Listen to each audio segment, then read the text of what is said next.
jengna gotofोरनि जेंनाखौ नुनानैनो जों क्लसखौ सोदों मिथिबायना दा नंखायनो बारा सिन्था खालामनाङा गासैनियाबो जागोन बिदि मान खालामनांगोन जों दोङो ना नांगौ आन्दलन खालामगोन आरोबाव मा होनबावदों प्रमोदआ मानि जेंना दं एसे बुंफिनलाय दे रिपिट खालामफिनलाय दे प्रमोद जेंना गथ'फोरनि जेंनाखौ नुनानैनो जों क्लसखौ सोदों मिथिबायना गथ'फोरनि जेंनाखौ नुनानै जों बिनि थाखायनो एकर्ड खालामनाय जादों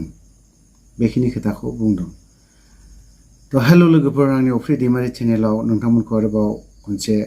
फिन लोगो लाफिननाय जाबाय तो दिनैहाय आं बुंनो नागिरदों बिथां प्रमोद बर' बिटिसि नि चिफ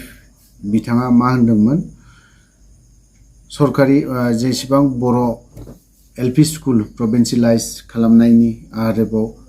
गथ'फोरनि जेंनानि थाखायसो जोङो बे एकर्डखौ खालामनाय जागोन आरो नांगौ जायोब्ला जोङो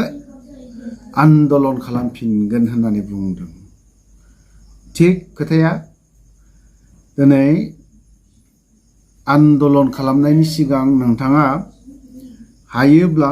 नोंनि जेसेबां न'खरनि फेमिलि गथ'फोरनि खोथा बेफोरखौ जुदि हायोब्ला गभर्नमेन्ट स्कुलाव सोनानै होनाया मोजां बिनि उनावहाय जोंनि गथ'फोरखौ नेक्स्ट जेनेरेशनफोरखौ थिक खालामलांनायनि खोथा बुंदों दिनैहाय जोंनि एलपि स्कुल बायदियावहाय बबे मोनबेसे स्कुलाव साबेसे गथ'फोर दं नोंनाव बियो हिसाब दङना बबे डिस्ट्रिक्टआव बर' मिडियामनि स्कुल एलपि स्कुल गथ'फोरा साबेसे दं आरो गंबेसे एलपि स्कुल दं नोंनि बे तामुलपुर डिस्ट्रिक्ट बाक्सा डिस्ट्रिक्ट चिरां डिस्ट्रिक्ट बावहाय खयथा स्कुल दं एलपि स्कुल बेखौ नोंथाङा हिसाब दंना गैया आरो मोनबेसे स्कुल प्रभिन्सियेलाइज खालामनांगौ दङ आरोबाव गथ'फोरा दिनैहाय एलपि स्कुलाव फरायनाय गभर्नमेन्ट स्कुलाव फरायनाय गथ'फोर दिनै बिसोर गथ'फोरा मोजां ड्रेस मोनदोंना मोनाखै गभर्नमेन्ट स्कुलनिफ्राय मोजां स्कुलाव मोनजादोंना मोनजायाखै बेफोरखौ नोंहा हिसाब दङना मालाबा नों सोरखौबा थोनहरफेरदोंना बेफोरबायदि जानो हागौ सोरबाया नोंलाय माथो बेखौलाय हिसाब बेलाय माबोरैथो हिसाब लानो हानो बे खोथाखौ कुइसन जानो हागौ नाथाय बिसोरो प्रमोदआ गोसो जायोब्ला हायिनि खुनु गिदिर खोथा नङा बेफोरो दिनै बियो मा होनना बुंबावदों जों गथ'फोरनि थाखायसो गथ'फोरनि खोथाखौथ' बाद दोन प्रमोद बर' गोदानै मैया दाखालिसो चिरां डिस्ट्रिक्टआव जादों बे घटनाया मेथ्स साबजेक्टनि टिचारानो गैया होनबा बैफोरखौलाय गभर्नमेन्ट स्कुलबाव बिबो बावहाय मेथ्स मास्टारनि टिचारानो गैयाबा बिसोर माला बेफोर झामेलाखौ माला फोजोबगोन नोङो माला सोनानै होगोन दिनै नोंनि खाथियाव एथराब गाबदों मानसिफोर एथराब गाबनायखौ नुनानैसो नोङो नांगौ जायोब्ला जोङो समाव आन्दलन खालामफिनो आरो बे नोंनि बे रावसो बियो नों मालाबाबो आन्दलन खालामफिननो हानाय नङा आन्दलननि खोथाखौ बाद दोन नों जुदि उनाव जुदि आन्दलन खालामफिनोबा आं नोंखौ प्रमोद होननानै मानिगोन मिथिबाय प्रमोदआ हामारोलै जेरै खोथा बुंदों इदि मावदों होननानै आं नोंखौ मानिगोन जाय मानसिया मोजां गादियाव जिरायनो मोनो बे मानसिया आन्दलनावबो जिरायनो हाया जिरायनो हानायनि लाइनाबो गैया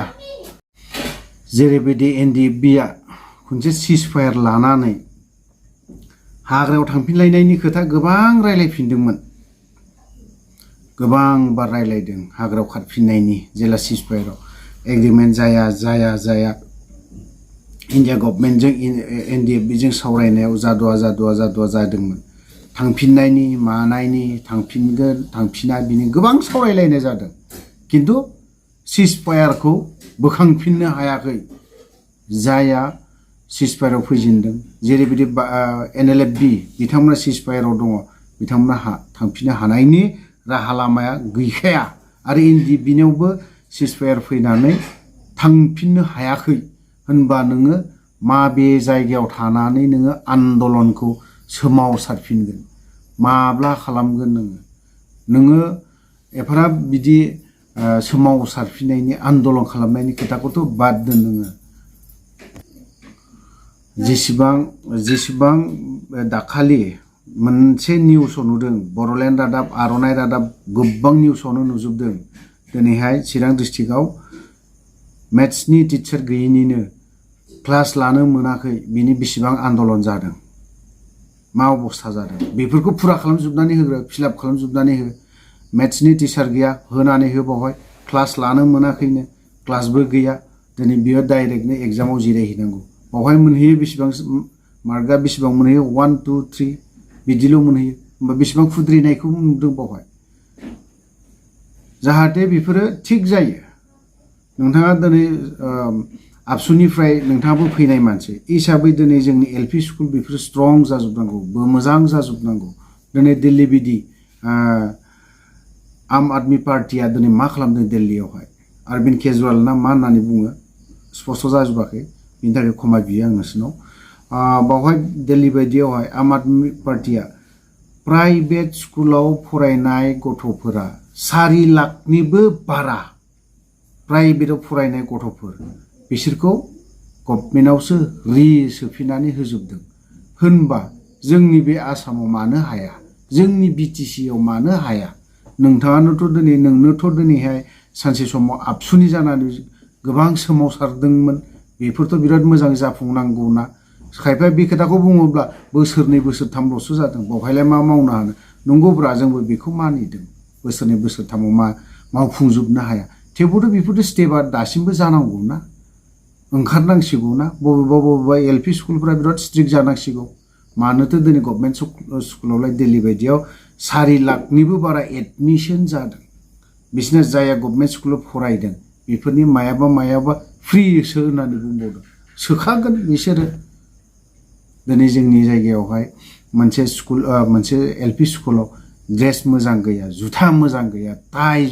मोनसे मोजां गैया बेग मोनसे गैया खोथाय नोंनि होनाय बेगालाय माथो 6 मासबो लास्टिं होआ मास मोननैयावनो माथो जिनायखौसो नुदों होनबालाय नोङो बे गथ'फोरनि थाखाय आरोबाव जों